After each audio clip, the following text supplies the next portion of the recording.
Assalamualaikum warahmatullahi wabarakatuh. Innal hamdalillah nahmaduhu wa nasta'inuhu wa nastaghfiruh wa na'udzu billahi min shururi anfusina wa min sayyiati a'malina. May yahdihillahu fala mudilla lahu wa may yudlil fala hadiya lahu. Asyhadu an la ilaha illallah wahdahu la syarika lahu wa asyhadu anna Muhammadan 'abduhu wa rasuluh. Allahumma shalli wa sallim ala Muhammad wa ala alihi wa ashabihi wa man tabi'ahum bi ihsan ila yaumiddin. Amma ba'd. Semulakan Imam Ustaz Amran, semualah tuan-tuan dan puan-puan yang rahmati Allah Subhanahu wa taala. Baik, insya-Allah kita sambung lagi kisah yang seterusnya daripada 40 sirah ataupun 40 hadis ataupun sirah lah sebenarnya berkenaan dengan ada yang sahih, ada yang dhaif dan sebagainya. Jadi hari ini kita sambung kepada kisah Sayyidina Umar Al-Khattab radhiyallahu anhu, iaitulah kata-kata Sayyidina Umar Khattab radhiyallahu anhu sebelum berhijrah. Saya tak tahu tuan-tuan muka surat apa, 118? 120. 120. Okay. Betul kisah tu Okey. Sebab dia PDF ni dia lain sikit. Okey. Baik, maka kata-kata Sayyidina Umar Al-Khattab sebelum berhijrah. Selalu kita mendengar kisah berkenaan keberanian Sayyidina Umar ketika mahu berhijrah, dengan kata-kata beliau mengancam orang-orang musyrikin Quraisy yang mahu menghalangnya berhijrah dengan berkatalah, sesiapa yang mahukan ibunya keseorangan atau inginkan anaknya menjadi yatim atau inginkan isterinya menjadi janda, maka dipersilakan untuk bersemuka denganku di belakang lembah ini. Tu kata Umar. Ni cerita sebelum hijrah. Dia sebut kepada siapa? Kafir Quraisy lah. Ketika di Mekah, semata-mata sesiapa yang betul-betul nak menghalang Nabi lah sallallahu alaihi wasallam dan juga para sahabat radhiyallahu anhu ajma'in untuk berhijrah, maka beliau mengungkapkan perkataan yang seperti itu. Okey, cumanya setiap perkataan itu, sebab tu bila kita sebut hadis itu sendiri, hadis itu merujuk kepada athar lah. Athar tu maksudnya termasuklah perkataan sahabat. Maka kita nak pastikan perkataan Nabi dan juga perkataan sahabat itu adalah riwayat yang benar, disandarkan kepada mereka, bukan riwayat itu rekaan. Maka sebab tu tak boleh nak reka riwayat ataupun nak reka perkataan sahabat ni walaupun perkataan tu baik. Kan apatah lagi Nabi SAW, lagilah tak boleh untuk direka perkataannya walaupun bertujuan niat tu baik. Kan walaupun kalau tengok golongan Khawarij dan beberapa golongan pecahan daripada golongan Khawarij, mereka cipta hadis-hadis ni. Mereka cipta dan mereka kata kita bukan cipta untuk nak rendahkan Nabi, cipta untuk bagi penaik Nabi lah, bagi naik lagi. Maka itu juga tidak dibenarkan kerana palsu ataupun dusta atas nama Nabi dan juga para sahabat radhiyallahu an ajmain. Baik kata-kata, baik perbuatan ataupun sirah. Kita cerita, kita goreng sirah Sayyidina Umar contohnya kan, kita goreng sirah Sayyidina Abu Bakar, tak boleh, kerana kita kena ada sumber dan ada riwayat berkenaan dengan perkara itu, termasuklah perkataan-perkataan yang kita nak bincang pada malam ini. Baik, malam ni dia lebih kepada Sayyidina Umar itu sendirilah ya. Baik, kisah ini masyhur dinukilkan oleh Imam Ibnu Asakir di dalam kitabnya Tarikh Dimashq. Tarikh Dimashq ni kitab berkenaan dengan sejarah-sejarah di Damsyik lah, Syria lah. Okay. Bandar-bandar Damsyik tu. Ibnu Al-Saman di dalam kitabnya Al-Muwafaqah, Ibnu Athir dalam kitabnya Uslul Ghabah, dan banyak lagi melalui riwayat Az-Zubair bin Muhammad bin Khalid Al-Uthmani, seorang perawi yang tidak dikenali. Okay. Berhubung dengan kisah ini, Ibnu Hisham, Ibnu Kathir di dalam As-Sirah, Al-Zahabi juga dalam As-Sirahnya, kitab sirahnya, dan Al-Hafiz Imam Ibn Hajar Al-Asqalani dalam kitab Al-Isabah fi Tamyiz As-Sahabah. Al-Isabah tu cerita himpun tentang nama-nama para sahabat. Yang terkenal biasanya tentang perawi sahabat ni, Al-Isabah oleh Imam Ibn Hajar, Al-Istis'ab oleh Al-Imam Ibn Abi Bar, ataupun ada juga Al-Imam Qurtubi rahimahullah. Jadi 3 kitab ni biasa jadi rujukan lah untuk biografi para sahabat. Jadi nak rujuk je sahabat tu, nak tengok siapa? Tengok kitab Ibn Hajar, tengok kitab Imam Qurtubi, dan tengok kitab Imam Ibn Abi Bar. So 3 orang ni memang mengarang biografi para ulama. Adalah lagi kitab-kitab yang lain, tapi itu yang lebih ulama. Dia sebab ringkas. Sebab ringkas, sebab mudah, dan juga tidaklah terlalu panjang lebar dan sebagainya. Okey. Kemudian berhubung dengan kisah ini, Ibnu Hisham, seterusnya ketika menyebut berkenaan peristiwa hijrah Umar radhiyallahu tidak pula menyebutkan kisah ini. Okey, tidak pula menyebut tentang kisah Sayyidina Umar Khattab berkata-kata demikian. Sebab kata-kata ni macam ugutan.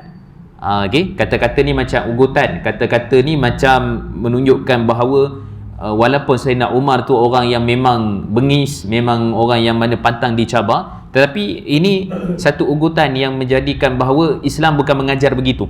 Okay? Maksudnya siapa nak isteri dia apa isteri dia jadi janda kan, siapa nak anak dia jadi jadi perkataan-perkataan macam tu tak cantik lah diungkapkan oleh para sahabat radhiyallahu anhu ajmain. Sebab tu ada riwayat ataupun ada perbincangan berkenaan dengan perkara ni. Okey, kita baca dululah. Okey, Syekh Dr. Akram Dia Al-Umari berkata, ataupun Al-Umuri berkata, dan adapun berhubung apa yang diriwayatkan berkenaan pengumuman oleh Umar untuk berhijrah dan ugutan beliau terhadap sesiapa jua yang menghalanginya, maka adalah tidak sahih. Dalam As-Sirah An-Nabawiyah As-Sahihah, Syekh Dr. Akram Dia Al-Umari, kisah masyhur ini adalah lemah dan sanadnya tidak sahih.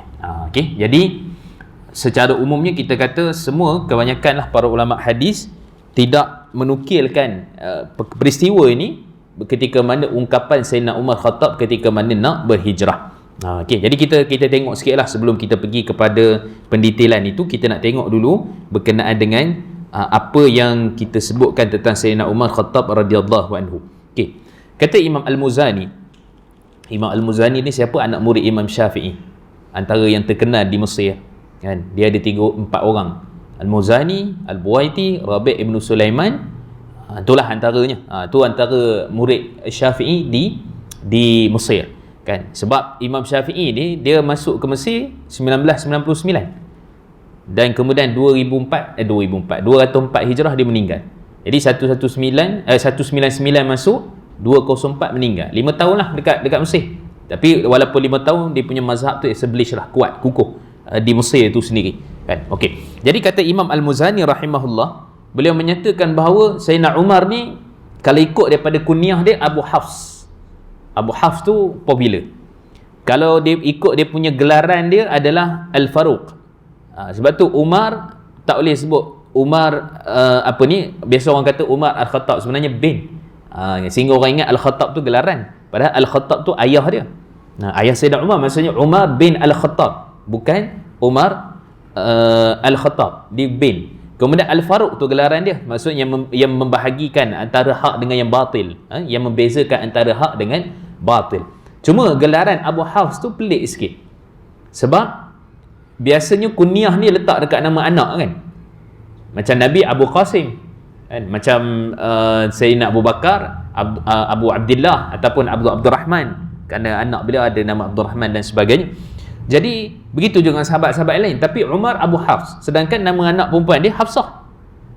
Patutnya Abu Hafsah lah, bukan Abu Hafs kan. Dia mati S tu, dia tak ada sah kan, dia ada Abu Hafsah.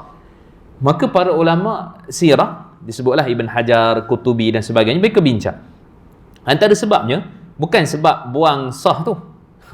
Jadi apa tu Abu Hafsah kan, bukan buang sah tu. Jadi Abu Hafs kerana dikatakan Sayyidina Umar Khattab ni dulu dia ada anak lelaki tapi meninggal dunia, namanya Hafs. Maka sebab tu dipanggil Abu Hafs. Dia ada anak lelaki kan. Jadi dilakakkan walaupun anaknya dah meninggal dunia, tak ada masalah. Belum ada anak ke, anak dah meninggal dunia ke, anak tu perempuan ke, tak ada masalah. Boleh lakak ataupun selain daripada anak kan. Bukan lakak kunyah kan. Abu Qasim ke, Abu Muhammad ke, Abu Abdullah ke, tak ada masalah kan. Sayyidatina Aisyah Abu Abdullah, walaupun tak pernah ada anak lah dengan baginda Nabi sallallahu alaihi wasallam. Okey, jadi itu antara sebab punca kenapa Abu Hafs. Okey, bukan buang sah ke apa, bukan. Kan, walaupun dia anak perempuan. Okey, so itu Sayyidina Umar Khattab radhiyallahu anhu. Dan kalau tengok hadis-hadis Nabi sallallahu alaihi wasallam, banyak kelebihan ni. Kira macam kalau kita mengaji Bukhari tu, dia ada kitab Manaqib.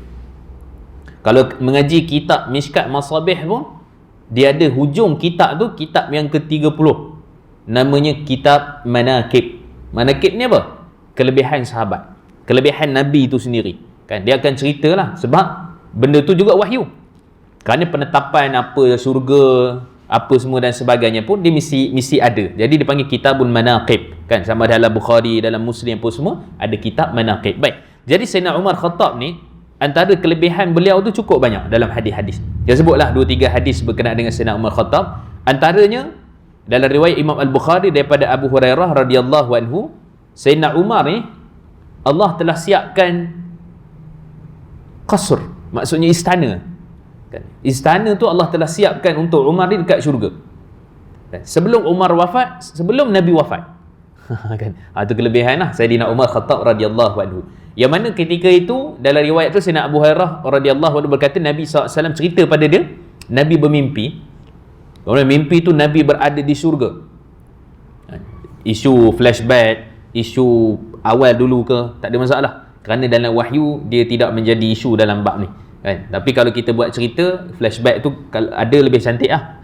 Contohlah buat filem ke apa kan, flashback tu nak tengok balik apa yang berlaku sebelum tu, nampak macam okey. Tapi dalam agama kita ke depan. Dia bukan flashback.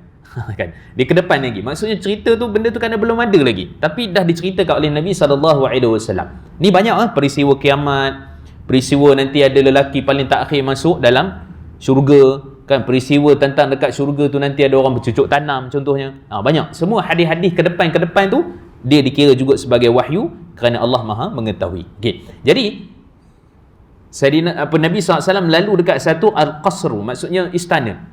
Kemudian Nabi SAW tanya, liman hadzal qasru? Untuk siapa ni istana ni? Kemudian kata perempuan dia, waktu tu ada seorang perempuan yang tengah berwuduk. Dia berwuduk lah dengan air tepi istana tu. Dan kemudian kata perempuan tu, li Umar, untuk Umar lah. Untuk Umar. Kemudian Nabi SAW terjaga daripada tidur. Panggil Sayyidina Umar, cerita terus kat Sayyidina Umar Khattab radhiyallahu anhu, dan Sayyidina Umar menangis. Kan dia dengar cerita tu, kenapa istimewa sangat dia lah di sisi Allah, di sisi Nabi SAW. Sedangkan daripada sudut keadaan beliau itu sendiri, ialah sudah tentulah beliau bukan Nabi. Kan? Tapi nak bagi tahu itu ada kelebihan yang Allah telah siapkan kepada Sayyidina Umar Khattab radhiyallahu anhu. Itu kelebihan beliau. Baik, kemudian juga Nabi pernah doa, Allah ma'izzal Islam ahab. Nabi sebut hadzaini rajulain. Ya Allah, sesungguhnya engkau muliakanlah Islam ni dengan kecintaan engkau kepada salah satu daripada dua lelaki ni. Siapa dia? Abu Jahal lah, ataupun Umar bin Al-Khattab. Kemudian Allah Subhanahu wa ta'ala menjadikan Sayyidina Umar Khattab lah yang memeluk Islam, dan itu kelebihan lah yang mana Allah bagi kepada Sayyidina Umar Khattab radhiyallahu anhu. Cuma peristiwa beliau memeluk Islam itu ketika mendengar surah Taha, ketika mana adiknya belajar dengan Khabbab ibn Arad. Khabbab ibn Arad ni juga satu orang sahabat yang besar, yang hebat. Jadi bila belajar tu, Khabbab bin Arad baca daripada ayat 1 sampailah ayat 20, lebih kurang macam tu lah. Kan? Itu disebut oleh siapa? Disebut oleh Ibn Hibban, dalam kitabnya, dan disebut oleh Al-Qurtubi dalam tafsir ketika menafsirkan surah Taha. Tafsir surah Al-Jami' lil Ahkam Al-Quran oleh Imam Al-Qurtubi. Beliau membawakan riwayat tentang Sayyidina Umar masuk Islam kerana mendengar surah Taha. Tapi riwayat itu, kalau kita perhati, kita tengok banyaklah para ulama yang mengkritik riwayat sirah tentang perkara itu. Kan? Cuma kita kata adalah riwayat itu, cuma dari sudut ketulinan, kekuatan riwayat dan sebagainya ada perbincangan. Ala kulli hal, apa pun keadaan pun, maka Sayyidina Umar Khattab memeluk Islam, dan juga itu antara doa Nabi lah sallallahu alaihi wasallam, dan Allah makbulkan Sayyidina Umar, bukan Abu Jahal. Abu Jahal sampai sudah lah. Kan? Uhud ataupun Badar lagi dah tamat lah. Kan? Sebab tu Ikrimah pergi repeat balik. Kan? Ikrimah anak Abu Jahal tu repeat balik, pakat dengan Abu Sufyan berapa orang lagi, jadilah Uhud. Itu sebab balas dendam lah sebenarnya. Okey. Kemudian antara lagi kelebihan bagi Nabi Sayyidina Umar Khattab radhiyallahu anhu, disebutkan dalam hadis riwayat Uqbah bin Amir, kata Nabi sallallahu alaihi wasallam, "Law kana ba'di nabiyyun lakana Umar." Kalau ada lagi nabi selepas aku, maka Umar adalah nabi. Mungkin orang ajaran sesat dia ambil hadis ni kot. Dia lantik pemimpin dah. Nabi sebut kalau seandainya ada nabi lagi, macam seolah-olah macam ada lagi lah. Dia faham literal hadis. Maksudnya kalau ada lagi nabi ni Umar, tak apalah, kita tak payah letak Umar, kita letak kita punya pemimpin lah. Boleh jadi macam tu. Kan? Kerana tak memahami hadis. Sebenarnya hadis ni nak bagi tahu kalau ada, bukan maksudnya mesti ada. Dan bahkan banyak hadis-hadis dalam riwayat Imam Muslim, Imam Tirmizi, wa ana khatimin nabiyyin, aku adalah penutup bagi sekalian nabi. Quran pun sebut begitu. Nabi itu penutup dah, tak ada dah pembuka dia, tak ada dah kalau ada ke apa ke, tak ada dah.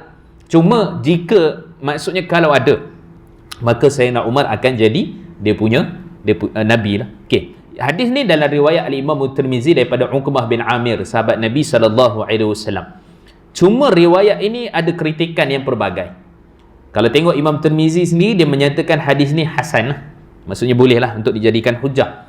Dan Imam Imam Az-Zahabi juga nampak macam cenderung kepada hadis ni hasan lah. Kan? Kemudian juga riwayat-riwayat yang lain. Kan? Cuma daripada sudut periwayatan, ada para ulama yang menyatakan bahawa hadis itu mungkar. Maksudnya kalau tuan-tuan dengar, biasa je dengar kot hadis tu kan. Kalau ada Nabi lagi selepas Nabi, kalau ada Nabi lagi selepas aku, kata Nabi adalah Umar. Biasa kita dengar hadis tu. Cuma para ulama bersih pandangan pendapat tentang hadis ni. Kan? Kata Imam Ibn Hibban, hatta kata Imam Ahmad, hadis ni mungkar. Mungkar ni maksudnya rawi yang di bawah daripada Uqbah bin Amir itu sama ada, kalau ikut Imam Al-Baiquni, mungkar ni maksudnya perawi yang okey, yang meriwayatkan hadis berselisihan dengan perawi yang lebih okey daripada dia. Maksudnya dia tu kira boleh riwayat lah, tak ada masalah riwayat dia, tapi berselisihan dengan orang lebih thiqah, lebih terpercaya daripada dia. Maksud orang terpercaya semua tak riwayat tentang tu, tiba-tiba dia seorang riwayat. Jadi problem kat situ. Itu kata Imam Al-Baiquni. Tapi yang rajih, yang lebih tepat, maksud hadis mungkar ini ialah, ataupun riwayat ni tak kuat lah, mungkar lah maksudnya, iaitulah seorang perawi yang lemah. Maksudnya dari sudut ingatan, dari sudut apa dan sebagainya, menyelisihi riwayatnya daripada orang yang lebih terpercaya daripadanya. Ini takrif siapa? Ibnu Hajar. Maka takrif Ibnu Hajar ni lebih tepat. Maksudnya kalau kita kata hadis mungkar tu apa? Bukan amar makruf nahi mungkar. Bukan mungkar nakir. Mungkar nakir pun juga, amar makruf nahi mungkar pun ya juga. Ini maksud hadis mungkar. Hadis mungkar ni bukan hadis tu buat mungkar. Hadis mungkar maksudnya apa?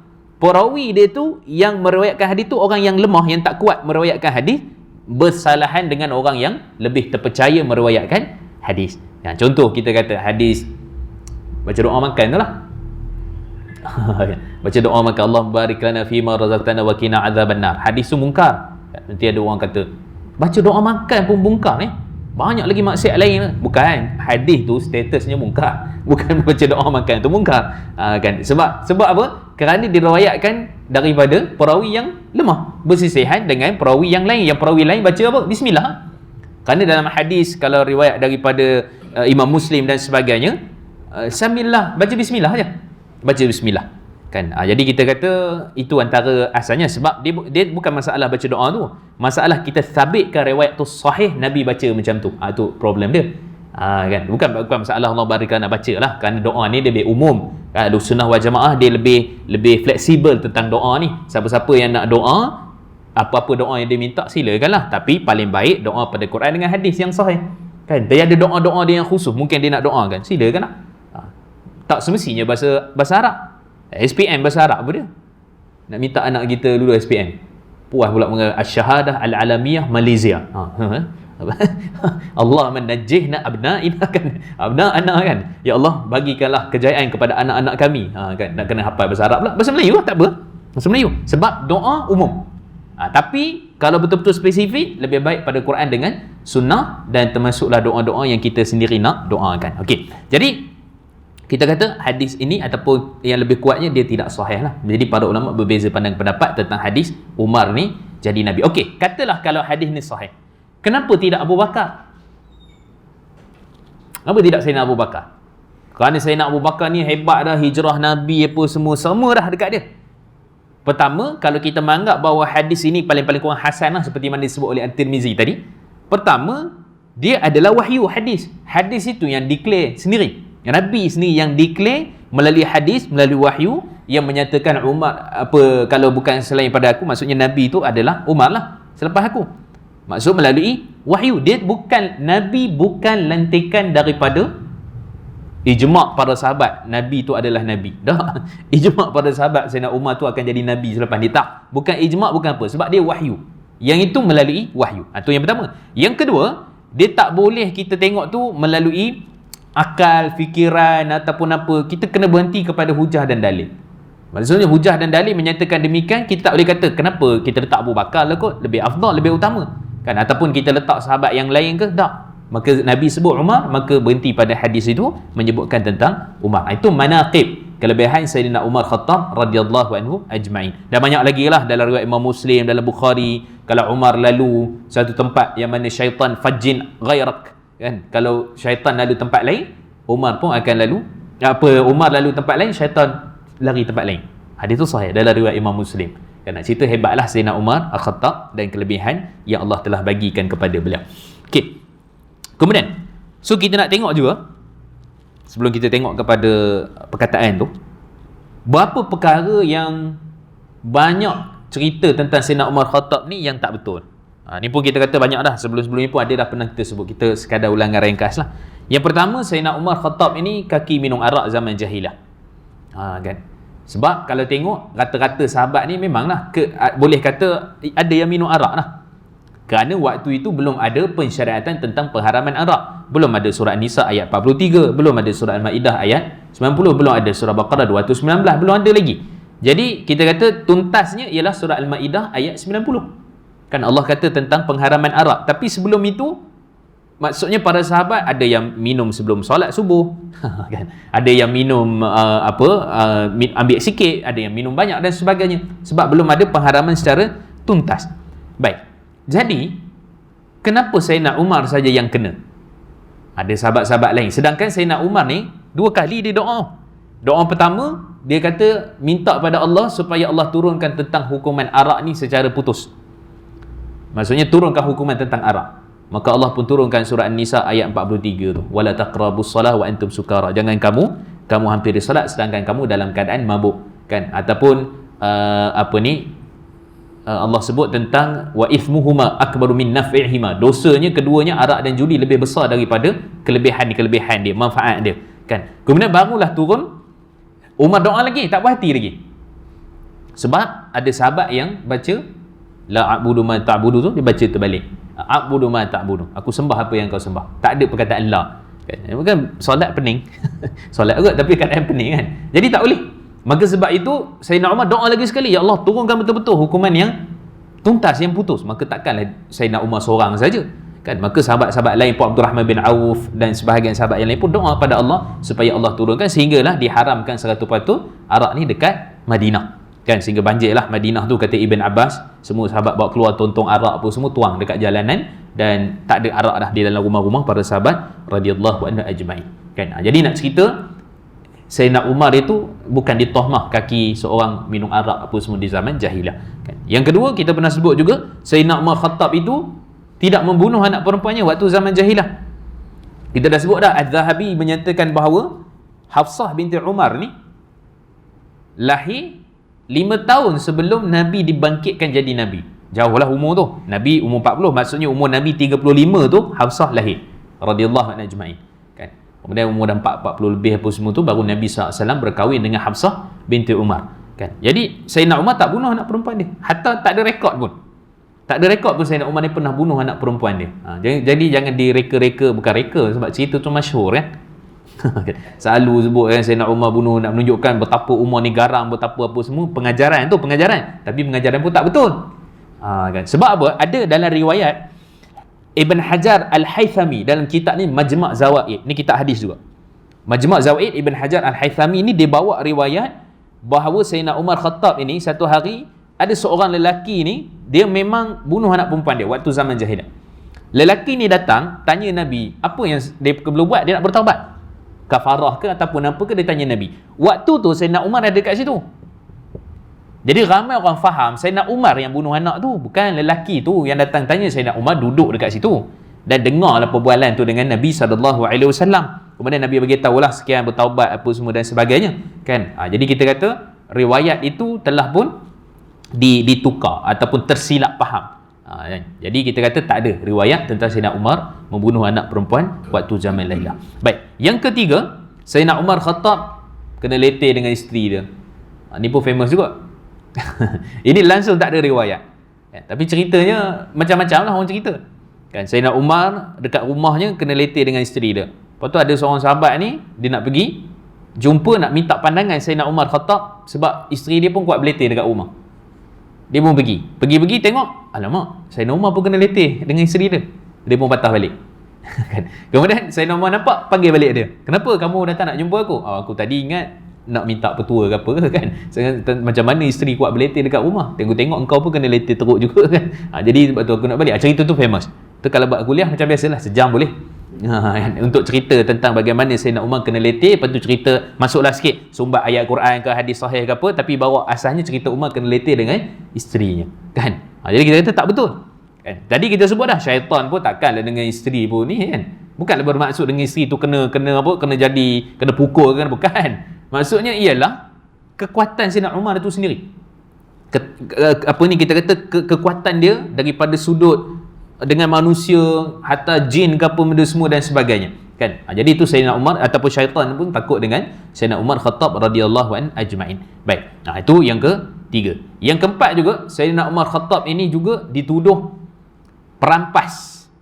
Perampas apa? Perampas daripada tempat pengkebumian yang sepatutnya bukan Umar, dekat sebelah Nabi SAW.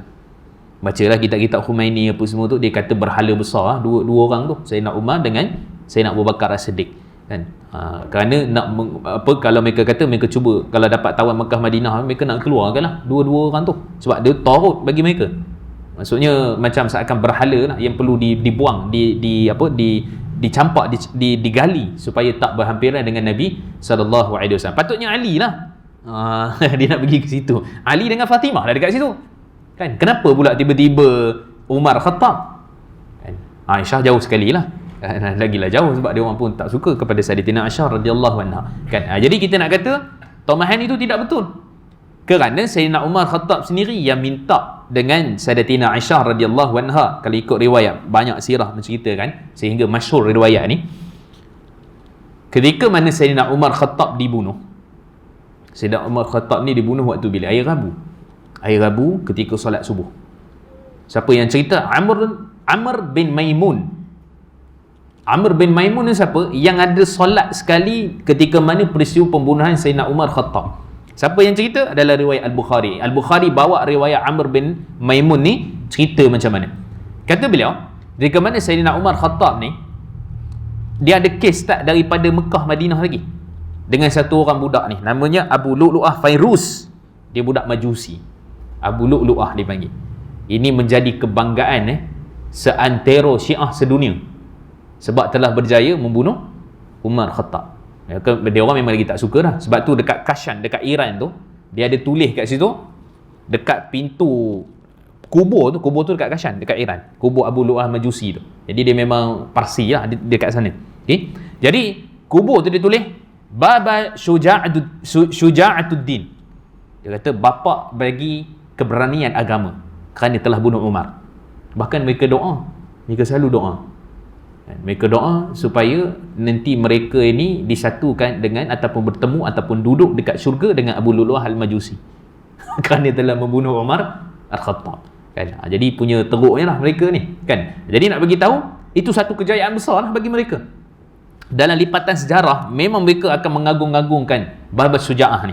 Dia panggil Babas Suja'ah kan. Itu Abu Lu'lu'ah tu, gelaran kepada kehebatan dia kerana telah membunuh Umar Khattab radhiyallahu anhu. Baik. Jadi ceritanya ialah Mughirah ibn Syu'bah, dia ada hamba. Hamba dia tu budak tu lah.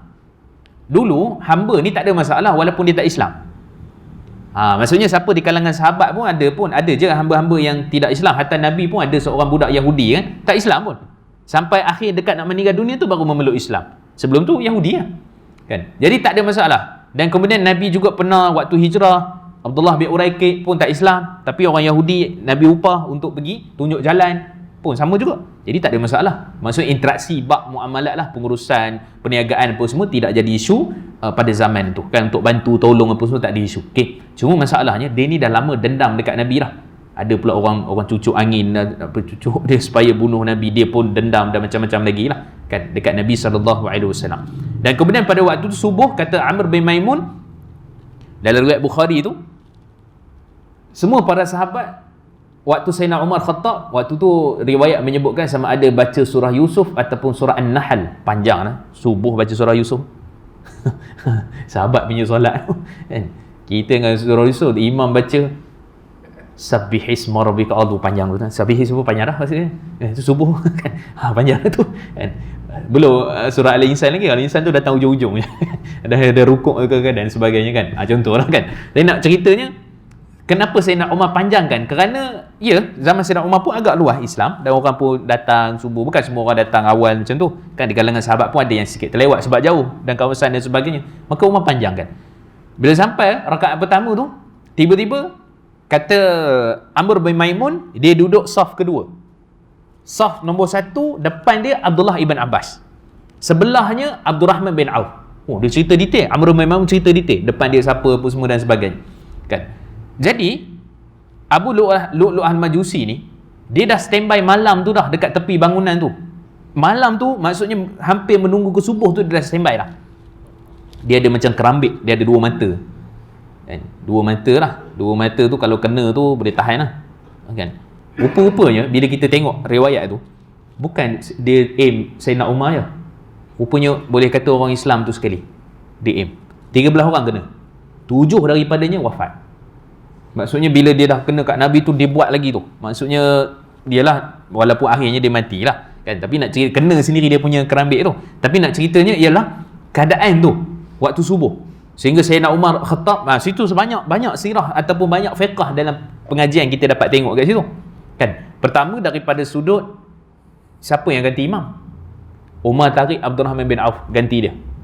Dia nampak dah tu cara, maksudnya tarik tu belakang, sebab Umar dah jatuh dah. Dia dah kata akalani kad, anjing telah gigit aku, dia kata, ataupun aku telah pun dibunuh kan. Dia sebut macam tu. Sahabat belakang pun ada sebut subhanallah, sebab tak nampak waktu tu, bukannya ada lampu, ada berita apa, tak nampak.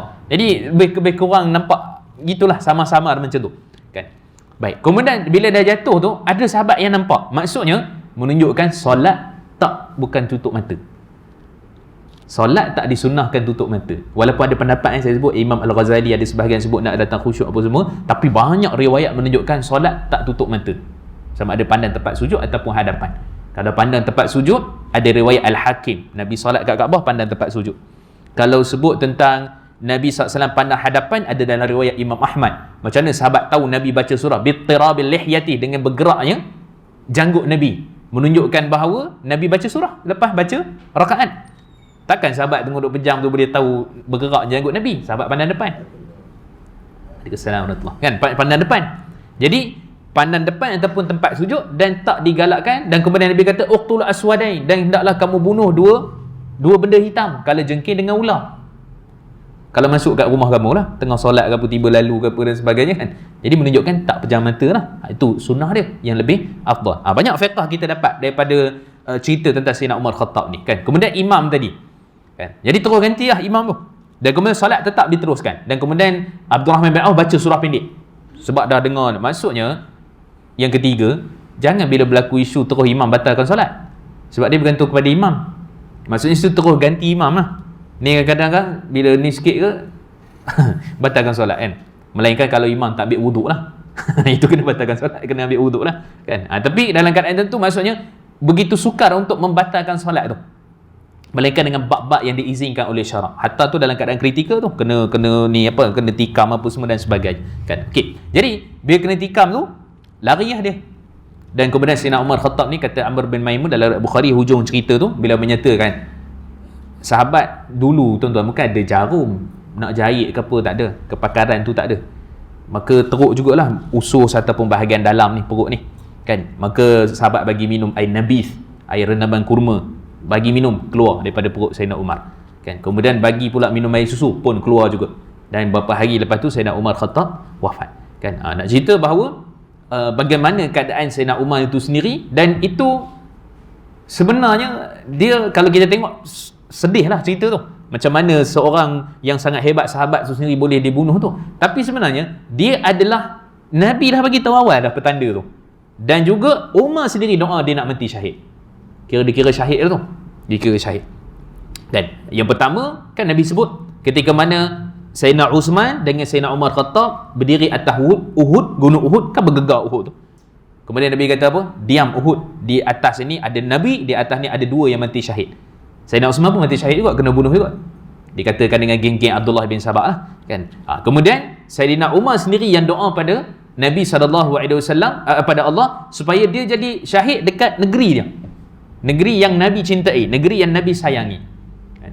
Jadi makbullah doa tu.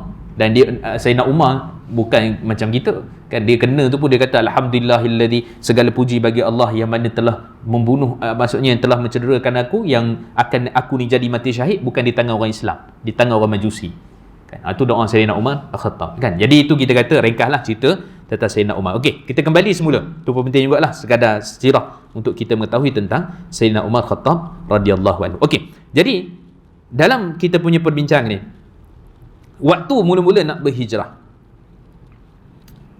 maka kata Sayyidina Umar Khattab, sesiapa yang mahukan ibunya keseorangan, atau inginkan anaknya menjadi yatim, atau inginkan isterinya menjadi janda, maka dipersilakan untuk bersemuka denganku di belakang lembah ini, kan.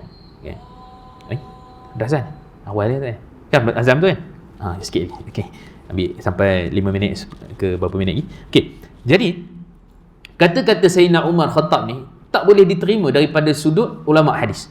Yang pertama, kerana perkataan tu sendiri.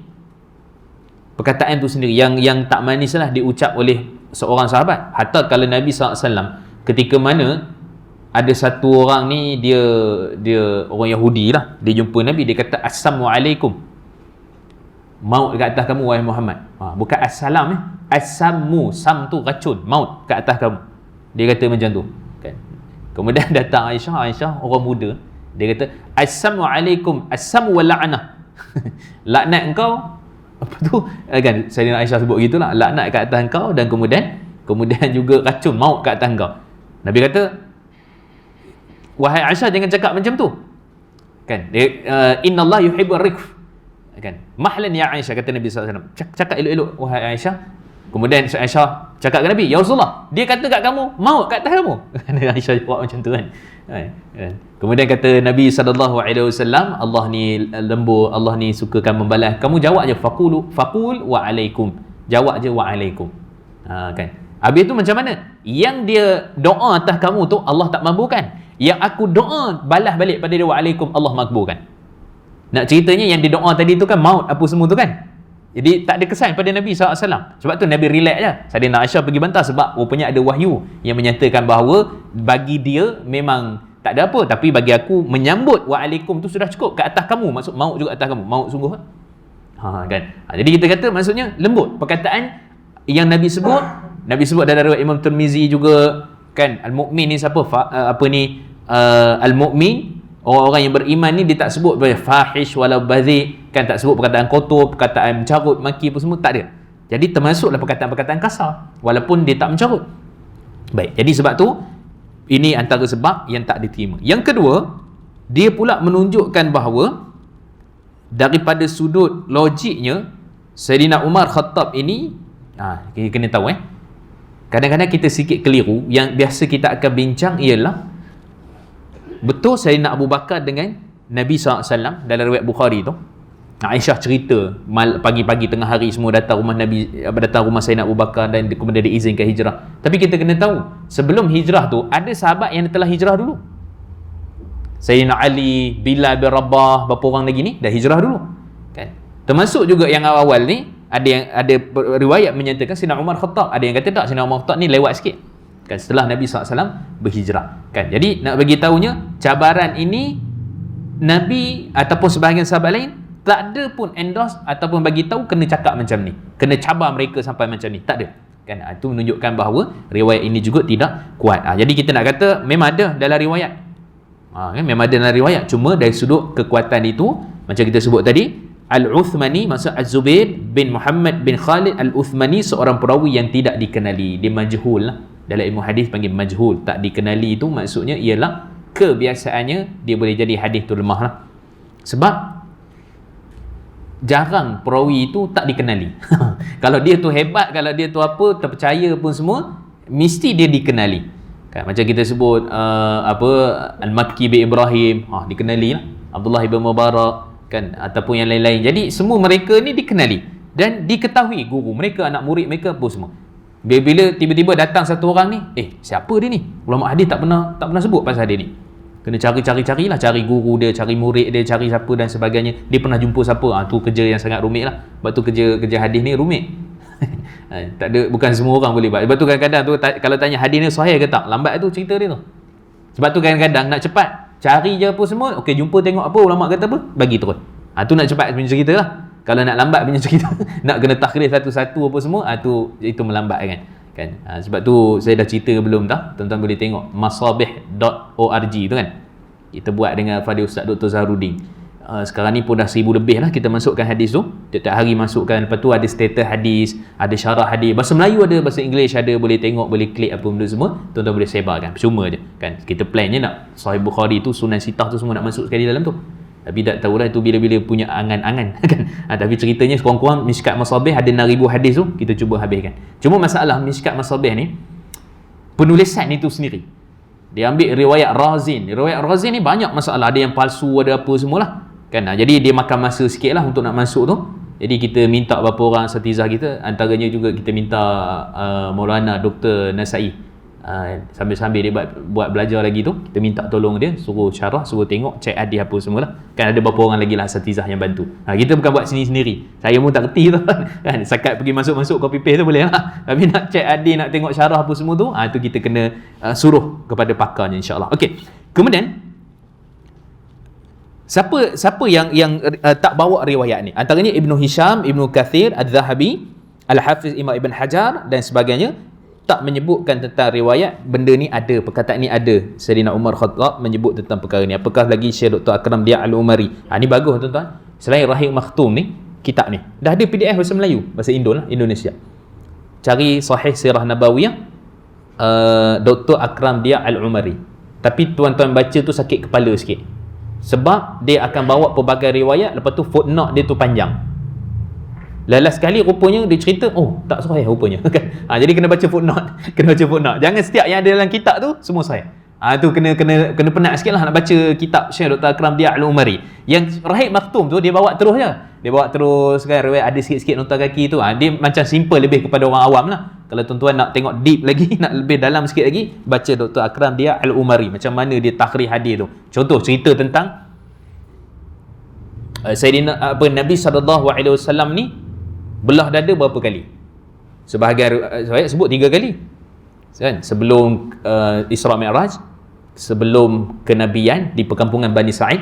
Ada pula yang menyatakan sebelum, berapa riwayat ada yang kata sebelum hijrah lah, ada yang kata sebelum sekian-sekian dan sebagainya kan? Yang sahihnya 2 je.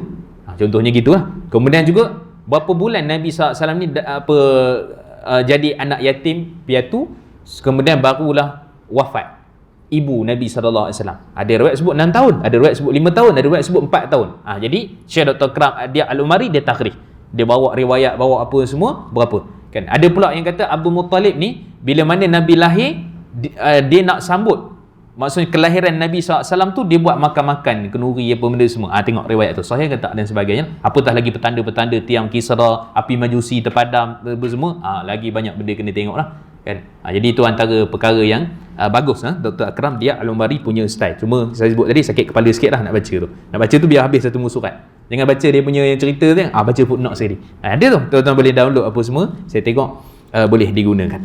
Okey, kemudian kata beliau, dan ada pun berhubung dengan apa diriwayatkan berkenaan pengumuman oleh Umar untuk berhijrah dan ugutan beliau terhadap siapa jua yang ada ugutan yang menghalangi, maka adalah tidak sahih. Okey, jadi perkataan ni kita kata tidak kuat, tidak kukuh daripada sudut riwayat dan juga tidak sahih. Wallahu alam. Jadi saya rasa cukup dulu kat situ. Tuan-tuan ada persoalan, ada apa-apa yang nak diperbincangkan, silakan. Kunyah. Dia minta kepada anak lelaki ke atau anak perempuan ke, ataupun dia boleh pilih anak sulung dan anak muslim. Okey, berkenaan dengan kunyah ni, yang nampak praktikal di kalangan sahabat ataupun Nabi SAW sendiri ialah anak pertama tak kira lelaki ke perempuan. Anak pertama tak kira lelaki ataupun perempuan. Kan? Sebab tu Nabi tu Abu Qasim. Kan? Sebab tu juga Sayyidina Umar Khattab tu Abu Hafs, walaupun dikatakan meninggal anak lelaki tu. Kalau dia perempuan, Abu Aisyah, Abu Zinnirah ke Zinnirah, apa-apalah kan. Yang maksudnya anak pertama yang sulung. Anak pertama yang sulung. Kan? Kalau meninggal dunia, boleh letak juga, tak ada masalah. Sebab tu kalau meninggal ke, kalau tak ada anak pun boleh letak yang kita plan nanti, katalah contoh ada anak ke ataupun apa, kita letak apa, Abu Abdillah contohnya, macam Sayyidatina Aisyah walaupun tak ada anak dengan Nabi SAW kan, dan seterusnya. Wallahualam. Okey. Cakap tentang apa? Sayyidina Umar ya. Ini cerita lah kan. Semasa hayat Sayyidina Umar, Nabi SAW bagi tahu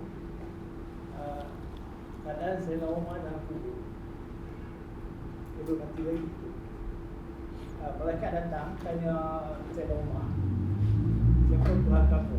Marah kan? Tanya balik Tuhan kamu. Dan bila tanya siapa Nabi kamu? Dia tanya malaikat balik. Dia tanya, dia jawab. Itu malaikat naik jumpa Allah. Dia cerita nanti Ustaz. Lepas tu malaikat beritahu kat Allah, aku tanya siapa Nabi kamu, dia tak jawab. Jadi Allah beritahu kamu pergi kepada Sayyidina Umar, duduk dekat dia. Tadi kamu tanya jauh, tanya dekat dia. Dia malaikat tadi pun pergi dekat dia, Sayyidina Umar, dia hantu kepala kan. Ini Nabi cerita di kalangan sahabat. Maka Sayyidina Umar pun tanya Rasulullah, adakah waktu itu adakah iman aku waktu itu kan, maksudnya takwa yang kata ya.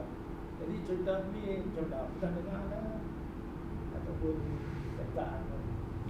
Ada riwayat tapi riwayat itu tak kukuh. Dari sudut kesahihan riwayat hadis ni tak kukuh. Riwayat ada. Dia bukan palsu lah, tapi tak kukuh daripada sudut riwayat. Wallahualam. Ada soalan ni? Okey. Akhirlah. Okey. Sayyidina Umar dia buat hijrah, dia tak buat pergi ke antara kawan-kawan dia tukar Nabi dengan Bakar hijrah. Dia mata-mata. Okey. Okey, satu soalan yang baik. Sayyidina Umar Al-Khattab, adakah dia planning ke apa ke?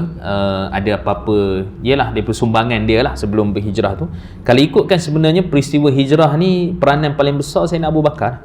Sayyidina Abu Bakar dengan family dia.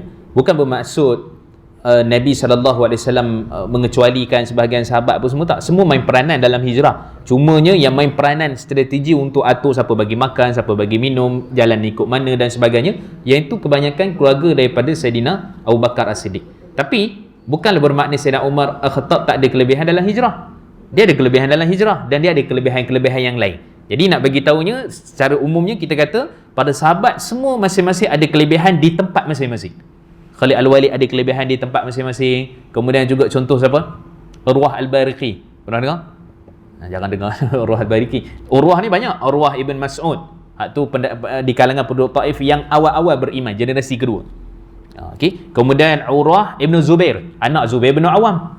Kemudian juga Urwah Al-Bariqi. Kan, Urwah Al-Bariqi ni kelebihan dia apa? Dia pedagang dan Nabi doa dia ni dalam apa pun bidang perniagaan, perdagangan yang dia buat mesti berjaya, mesti berkat. Berkat sungguh. Nak cerita kelebihan dia berniaga pula. Jadi maksudnya semua ada peranan masing-masing dalam hijrah, dalam pemimpinan, kepemimpinan. Semua tu tak mengurangi sedikit pun bila satu orang tu tak ada di tempat tu. Kan, contoh kita kata yang terkenal Abdul Rahman bin Auf, peniaga yang hebat pun semua. Tak bermakna Sayyidina Abu Bakar juga tak hebat. Hebat, tapi bukan itu yang ditonjolkan. Nabi, sebab tu Nabi tu kebijaksanaan fatanah Nabi tu, Nabi angkat-angkat di kalangan sahabat tu memang bidang dia masing-masing. Kan, dia angkat-angkat. Maksud ni bidang dia kepimpinan. Hak ni bidang dia adalah kamu jangan jadi pemimpin lah, kamu jadi ahli ibadah je. Siapa? Abu Zar, Abdullah ibn Umar. Dia pun tak ikut bapak dia. Dia bukan kaki pemerintah dah. Dia ni suka tidur kat masjid kan, suka makan dengan orang fakir miskin, suka ikut sunnah Nabi. Itu kerja dia kan, suka belajar, menuntut ilmu. Jadi semua tu ada kelebihan yang spesifik. Tak bermakna bila dia kurang kat situ maka di tempat lain dia akan lebih. Biasanya macam tu. Itu semua kelebihan para sahabat radhiyallahu anhu ajma'in. Wallahu alam. Jadi saya rasa cukup dulu sekadar tu. Mudah-mudahan Allah rahmati kita dan insya-Allah nanti kita sambung lagi. Aqulu qawli hadza wa astaghfirullah li wa lakum. Kita seri dengan tasbih kafarah. Subhanakallah bihamdik, asyhadu an la ilaha illa ant, astaghfiruka wa atubu ilaik. Wa sallallahu ala Muhammad wa ala alihi wa sahbihi wa barik wasallim. Walhamdulillahirabbil alamin. Wassalamualaikum warahmatullahi wabarakatuh.